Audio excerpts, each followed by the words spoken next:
Now it's time to move to f4. 7, f4, that's the main line of Najdorf with bishop g5. Now it's time for black to make a difficult choice. Difficult because there are many options. Black could play bishop e7, which is the main line. It could move its queen. Queen c7 or queen b6, one of the most popular lines recently. Again, promoted in early days by Bobby Fischer. Black could even play knight bd7, and there's even move b5, Polgayevsky variation. And there's a modern attempt, relatively modern attempt, to play knight c6, just changing the character of the game completely. I'll try to show some of the most relevant games in these lines, but again and again I have to warn you, don't use these games and this lecture and this series as an opening encyclopedia. It's more of a presentation. It's for you to enjoy, to be entertained, and if I'm lucky, you will learn something about Najdorf.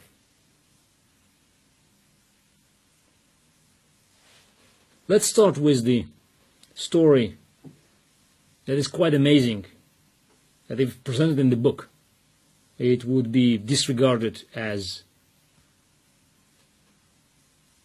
non-science fiction. Because one could hardly imagine that this event, later called an Argentinian tragedy, could have happened in one tournament and in one day. So in mid-50s, strong players in different countries have been analyzing this position quite extensively. And before Interzonal in Göteborg in 1955, the Argentinian players, who else? Argentinian players, led by Miguel Najdorf, came up with a new plan. They prepared something that they thought could be a revolutionary and could neutralize f4 once and forever. The line started with bishop e7, and after queen f3, h6, bishop h4, and now g5. Anti-positional. But, of course, the normal positional rules are not working in Najdorf, as we already know. The idea is that after f takes g5, knight fd7, black is winning the battle for the central square e5. So here is where black knight is going to stay and control the center.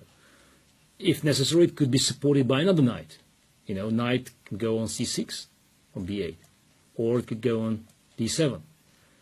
Pawn on g5 will be taken. It just takes one move. H takes g5, and then black rook is activated, and after knight e5, white queen has to move somewhere. So from the general perspectives, black's position looks great. It seems that, unless white could manage to create some powerful attack with the next few moves, black's strategical plan will succeed.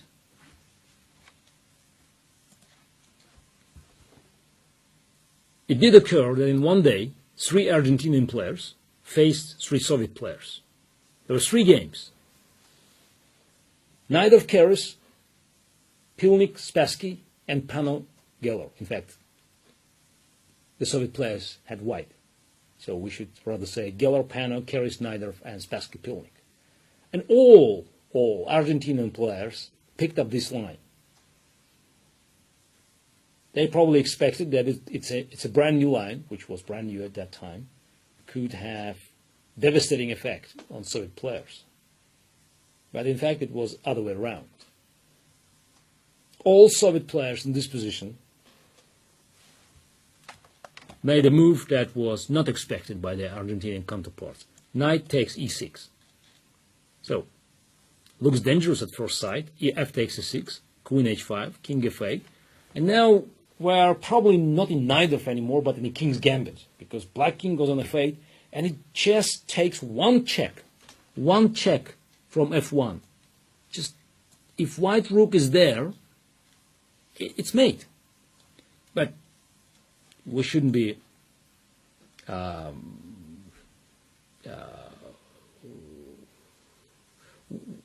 we should give some credit to Argentinian players. Obviously, they saw knight takes e6.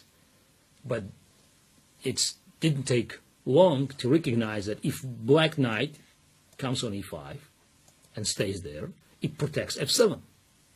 Of course, then, white bishop could eventually attack this knight from g3, attacking this knight, trying to take over this square. But then, black knight from b8, as we already discussed, comes to c6 or d7, protecting another knight on e5. And so, the black construction with knights on e5 and c6 and king on g7 looks very solid. It all works. If white plays bishop e2, then we have this line, knight e5, castle, king g7, bishop g3, knight c6, and white must resign. But now you see that the entire construction of black's defensive line, depends on the ability of knight from b8 to protect knight on e5. Otherwise, it will collapse. And when you start thinking in these general terms, you just recognize that white has to develop its bishop from f1 wisely. And it doesn't matter where the bishop goes. It could go even to a6. Even bishop takes a6. And black still must play knight e5. But bishop on a6 wins a pawn, but makes little impression on black's position. There is another square that could be far more important to control. It's a square c6 or a square d7. And by thinking loud, we actually find the move that was made by all Soviet players in that game. Bishop b5. Sounds simple after we discussed all the rationale behind the move, but had a tremendous effect and definitely was not foreseen by Argentinian players. Now suddenly they recognize that the defense mechanism is no longer working, because after knight e5, bishop g3, the second knight cannot protect stronghold on e5 because it will be taken by the bishop, both on c6 and d7.